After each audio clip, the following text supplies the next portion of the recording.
E aí galera, tudo certinho? Começando aqui mais um vídeo de revisão com vocês, nosso vídeo revisional aí da nossa aula 3 de ondulatória, aula que encerra todo o estudo de ondulatória, tá?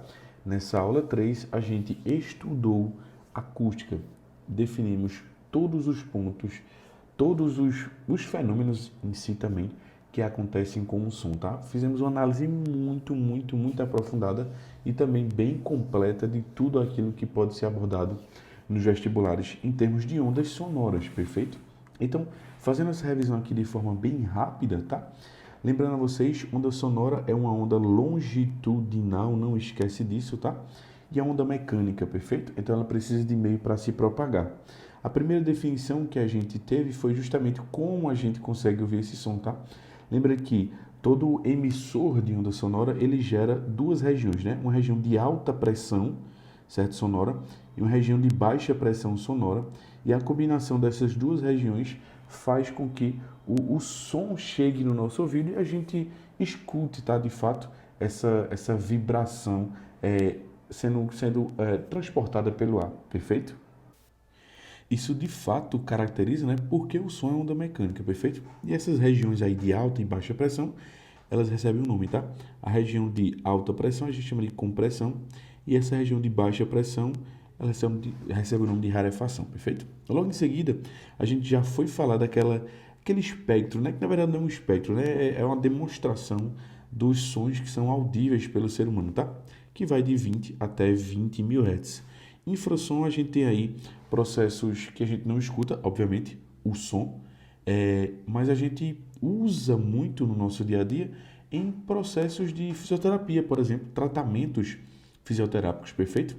O ultrassom a gente não ouve também, tá? Está acima de 20 mil Hz, a gente não ouve, mas são sons utilizados aí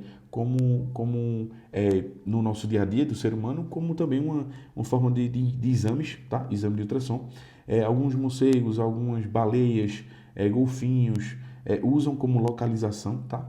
O submarino também usa como localização através do sonar, perfeito?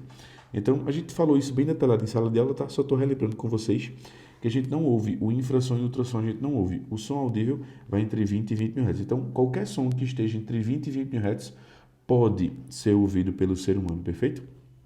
Em seguida, a gente definiu a reflexão de ondas sonoras, tá? E, consequentemente, a gente definiu os famosos eco e reverberação, tá? Eu quero até listar com vocês aqui, fazer um desenho bem rapidinho só para lembrar, tá? Quando a gente fala, a gente ouve o som direto, mas esse som ele sai da nossa boca, bate no obstáculo, certo? E ele pode voltar.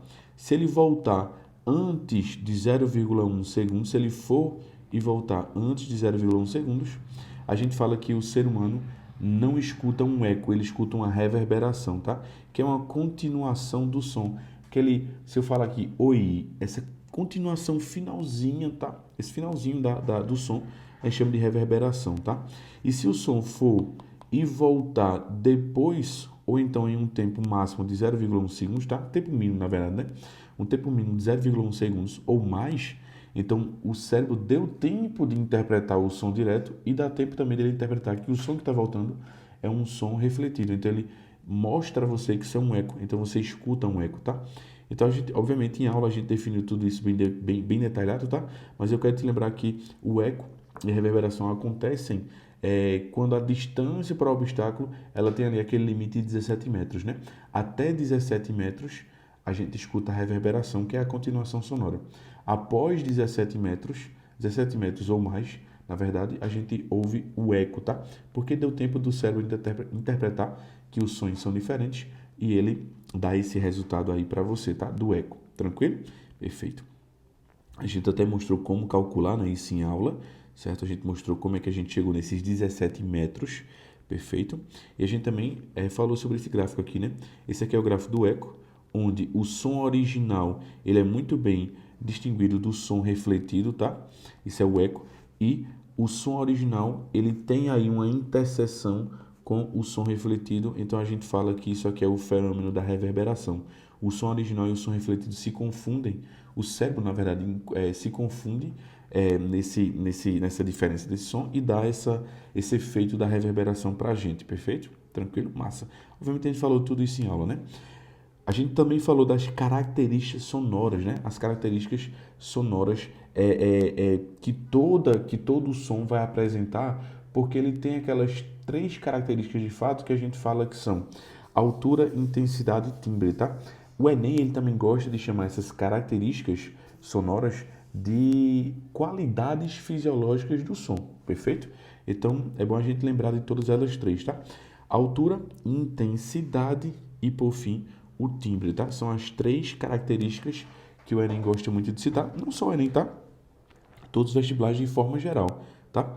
Vestibulares aí, principalmente particulares de medicina, certo? O Enem em si, perfeito? Vestibulares tradicionais, eles cobram bastante essas características sonoras, que também são conhecidas como qualidades fisiológicas do som, perfeito? As três são altura. Lembra que a altura fala se o som vai ser agudo ou grave, alto ou baixo, não é isso? Ou seja, se um som tem uma alta frequência, o som é alto, ele é agudo, perfeito? E se o som tem uma baixa frequência, ele é um som baixo, ele é um som grave, é um som mais grosso, perfeito? E eu quero te lembrar que no nosso dia a dia a gente fala errado, né? A gente fala, ó, tá muito alto esse som, olha, a TV tá baixa. Isso é errado de falar, porque alto ou baixo, na verdade, esse é agudo ou grave. Ponto final, perfeito? Tranquilo? Massa. Então lembra, a altura fala da frequência, fala de cada altura de cada onda. Cada nota musical, cada onda sonora que é emitida, ela tem a sua própria frequência, ela tem a sua própria altura, perfeito? A altura não tem nada a ver com aquilo que a gente fala no nosso dia a dia. A altura tem a ver com a frequência, tá? Por exemplo, a nota Dó tem a sua altura, a nota Ré tem a sua altura, a nota Mi tem a sua altura. Então, cada um tem a sua altura. E quando você lê a altura, quando você fala altura, você também pode ter falado frequência, você pode ter lido frequência, porque a altura e frequência acabam sendo sinônimos para a onda sonora, perfeito? Então, a altura tem a ver com frequência, não esquece disso, perfeito? Tranquilo. A intensidade, aí sim, a intensidade tem a ver com aquela historinha de, olha, o volume está muito grande, olha, o volume está incomodando, olha, eu estou tentando aqui fazer tal coisa e o volume está me incomodando. Então, isso é volume, isso é intensidade. Isso tem a ver com a amplitude, perfeito? Então, se a amplitude está grande, então a gente fala que o som é forte, a gente fala que o som tem muito volume, ele é intenso. Se o som tem uma amplitude, desculpa, acabei escrevendo complementando aqui, né? Mas se o som tem uma amplitude pequena, a gente fala que o som é fraco. A gente fala que esse som não tem volume, ele não tem intensidade, perfeito? Então, esse é o conceito de forte e fraco, é a intensidade, é o volume, tá? É se tem volume ou não, perfeito? Então, não confunda com altura. Altura é uma coisa, intensidade é outra. Perfeito, galera? Massa. Tranquilo. Então, intensidade é isso. E eu lembro até que a gente consegue calcular essa intensidade, né? Por essa fórmula aqui, olha, a intensidade sonora é igual à potência da fonte sonora sobre 4πd ao quadrado. Esse 4πd ao quadrado é como se fosse uma área varrida pelo som, tá? Então, a gente gosta muito de falar, a definição matemática, que a intensidade é potência por área, tá? Potência por área, porque de fato isso é uma área, tá? É uma área de uma esfera, a esfera sonora que varre todo o ambiente quando a gente emite um som, perfeito? Essa fórmula ela já foi cobrada pelo menos aí 2 vezes no Enem, 1 ou 2 vezes, eu não lembro exatamente qual foi o ano, eu não lembro exatamente qual foi o contexto, tá? Mas ela já foi cobrada e a questão inclusive está no nosso material, perfeito? Tranquilo, massa. E eu consigo também calcular o nível sonoro. Sim, algo que eu não posso deixar passar. A gente falou em aula, obviamente, né? Mas só para a gente relembrar aqui, a potência é dada em watts e essa área, por ser área, é dada em metros ao quadrado, perfeito? E eu consigo calcular também o nível sonoro, tá? O nível sonoro, que são aqueles famosos decibéis, perfeito? Então, o nível sonoro ele é 10 vezes o log de I dividido por I0 na base 10, perfeito? Então, obviamente, isso é uma formulazinha, uma relação matemática logarítmica, certo? Que se ela caísse no teu Enem, seria muito trabalhoso fazer. Então, seria uma questão bem difícil, mas é bom a gente entender e é bom a gente saber responder essa relação logarítmica, tá? Então, isso aqui, com isso, a gente calcula o nível sonoro, tá? Que é o famoso volume da tua TV, não o volume da TV em si, mas o volume daqueles medidores de intensidade sonora, de nível sonoro, tá? Então, a legislação da gente, ela segue esses níveis sonoros para a lei do incômodo, por exemplo, do incômodo sonoro, tá? Na frente de hospitais, na frente de instituições que não podem ter muito barulho, tem um certo limite do nível sonoro, perfeito? E ele é medido justamente por essa formulazinha daqui, perfeito? Tranquilo? Massa. E aí eu também quero listar com vocês, para a gente finalizar, obviamente, né? As características sonoras. O timbre é o formato da onda, né? Lembra disso, é o formato da onda. O timbre é a capacidade que eu tenho de, vendo uma mesma frequência sendo emitidas por instrumentos diferentes, eu mesmo assim consigo identificar que são sons que vieram de fonte diferente. Então, por exemplo, uma pessoa cantando na nota lá e uma flauta, certo, emitindo a mesma nota lá, eu tenho a capacidade de diferenciar as duas, porque o timbre é isso. O timbre é a capacidade que você tem de diferenciar mesmos sons emitidos por instrumentos musicais diferentes, perfeito? Isso é o timbre, tá? É a carinha, o formato da onda. É a mesma frequência emitida por fontes diferentes, mesmo assim eu consigo perceber, perfeito? E para a gente finalizar essas características, eu só quero te lembrar desse gráfico, tá? Eu só consigo escutar de 20 até 20 mil Hz e, obviamente, tem um nível sonoro também mínimo que eu consigo escutar. Então, entre 20 e 20 mil eu escutaria, tá? Eu escutaria, mas tem que estar dentro dessa região, certo? Por exemplo, então 20 Hz eu não consigo escutar se o nível sonoro for 40, se o nível sonoro for 60. Eu consigo escutar do nível sonoro a partir ali de uns 75, 76. Não preciso decorar, obviamente, tá? É só para tu saber ler o gráfico. Então, por exemplo, o nível sonoro de 40 e uma frequência de 200 está aqui dentro, então eu conseguiria ouvir, perfeito? A leitura desse gráfico é bem importante, certo? Agora eu quero falar, de efeito Doppler. Vamos lá.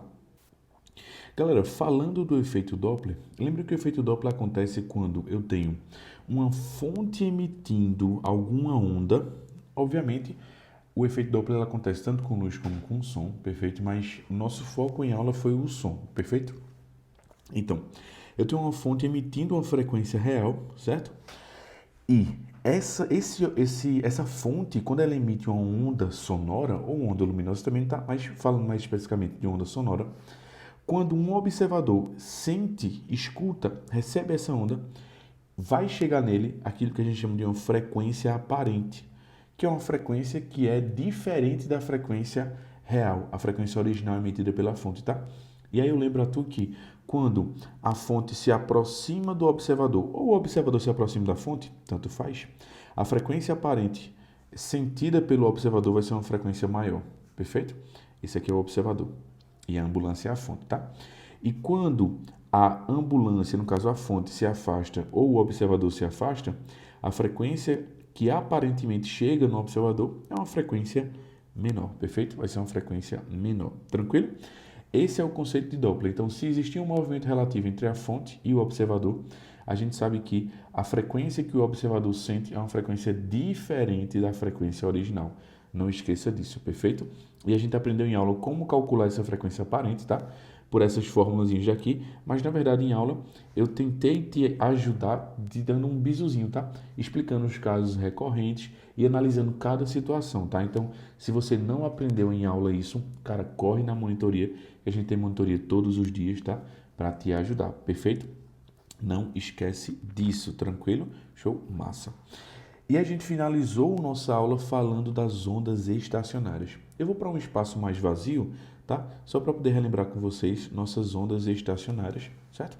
Ondas estacionárias são ondas que a gente observa principalmente em instrumentos musicais, perfeito? Que a gente observa a geração de ondas sonoras, certo?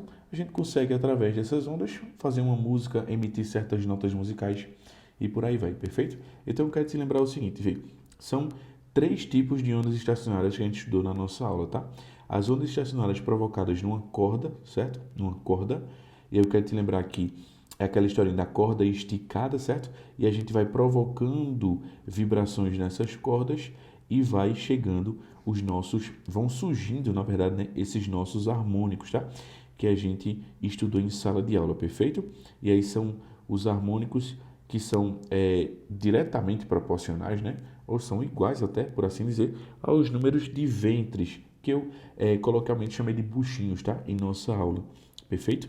Então lembra, primeiro harmônico, tá? Primeiro harmônico, N vale 1, segundo harmônico, N vale 2, certo? Que é exatamente o número de ventres, o número de buchinhos que você conta aí, tá? N igual a 3 e por aí vai. E a gente tem aquela formulazinha básica para aplicar, tá? NV sobre 2L. Essa relação matemática a gente usa quando a gente quer calcular algo que tem aqui dentro e ele fala, obviamente, de frequência, tá? Então, tu usa essa fórmula e tem aquela outra fórmula que é L igual a N lambda sobre 2. Vamos lembrar o que é cada termo da fórmula, né? F é a frequência que cada harmônico vai gerar, tá? A frequência ela é diretamente proporcional ao número de ventres, tá? Ao número de buchinhos, perfeito? N é justamente o harmônico, tá? É a quantidade de ventres que você enxerga aí, certo? Esse Nzinho numericamente equivale a isso, tá? V é a velocidade com que a onda anda na corda, certo? E L é o comprimento em metros da corda, perfeito? Massa. Que é a mesma coisa, tá? L é o comprimento da corda, N é o harmônico, o número de buchinhos, e lambda é o comprimento de onda. Vamos lembrar também que esses pontos aqui que eu estou frisando com mais intensidade aqui, ó, a gente chama de nó, perfeito? É onde a vibração é nula, tá? A vibração é nula.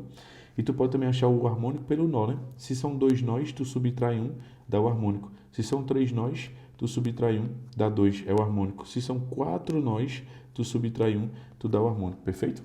Tranquilo, massa. E lembra também que se a velocidade da corda não for dada a você, você vai ter que calcular ela pela relação de Taylor, tá? Onde a relação de Taylor fala que a velocidade de uma corda é tração, raiz quadrada, né? De tração sobre a densidade linear da corda, perfeito? E lembra que a densidade linear da corda é a quantidade de massa de corda, perfeito? Quantidade de massa de corda em quilos dividido pelo comprimento da corda em metros, tá? Pelo comprimento da corda em metros. Não esquece disso, ok? Perfeito. Lembra que esses padrões aqui de interferência e ressonância, eles surgem a cada oscilação que a gente provocar, tá? E lembra que a frequência é diretamente proporcional ao harmônico. Se eu dobrar o número de buchinhos, se eu dobrar o harmônico, eu dobro a frequência, tá? Perfeito? Massa.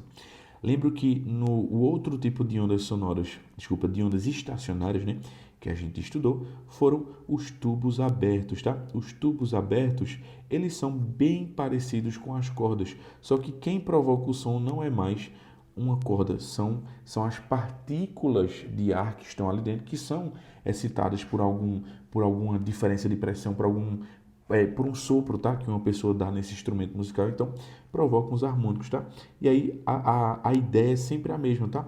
É o número de buchinhos que a gente enxerga que vai dar justamente a frequência, o harmônico que a gente vai observar, tá? Mas lembra que no tubo aberto, ele, por ser aberto nas duas extremidades, não surge nó, certo? Nas extremidades, então fica meio que um buchinho aí partido ao meio. Mas a ideia é exatamente a mesma. Beleza, fera? Se tu contar, por exemplo, aqui, ó, são duas metades de buchinho, que dá um buchinho completo, então N é igual a 1. Aqui, ó, é um buchinho completo mais duas metades, então dão dois buchinhos. N igual a 2 aqui, ó, são dois buchinhos completos mais duas metades, N dá 3. E por aí tu vai fazendo a mesma ideia, tá? Lembra que no tubo aberto, os números de nós, aí não precisa subtrair um não, tá? O número de nó é exatamente o harmônico também, certo? E as fórmulas que eu vou usar são exatamente as mesmas fórmulas, perfeito? Para os tubos abertos. Tranquilo, galera? E quero te lembrar aqui, o som provocado na corda é o som de frequência que vai chegar no seu ouvido, tá? A frequência que você calcular na corda é a frequência que vai chegar no seu ouvido. Nos tubos é a mesma coisa. A frequência que está dentro do tubo é a frequência sonora que vai chegar no seu ouvido. E aqui dentro do tubo tem ar, certo? E eu quero te lembrar que no ar, a velocidade do som sempre vai ser a mesma, tá?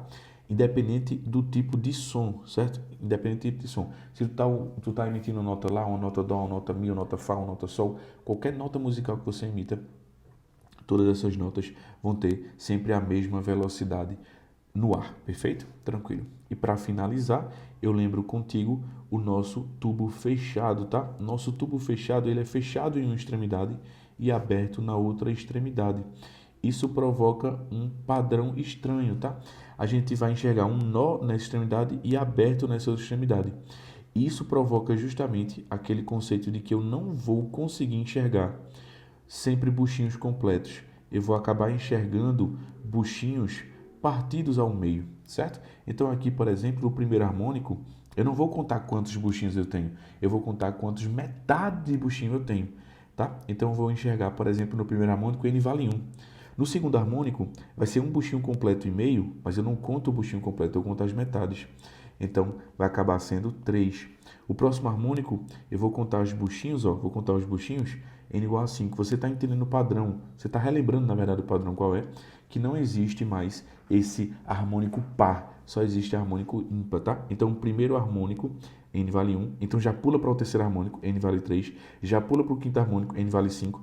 E assim consecutivamente, tá? A posição sempre vai ser ímpar e o harmônico sempre vai ser ímpar, porque eu não vou conseguir contar buchinhos completos, eu conto metade dos buchinhos, perfeito?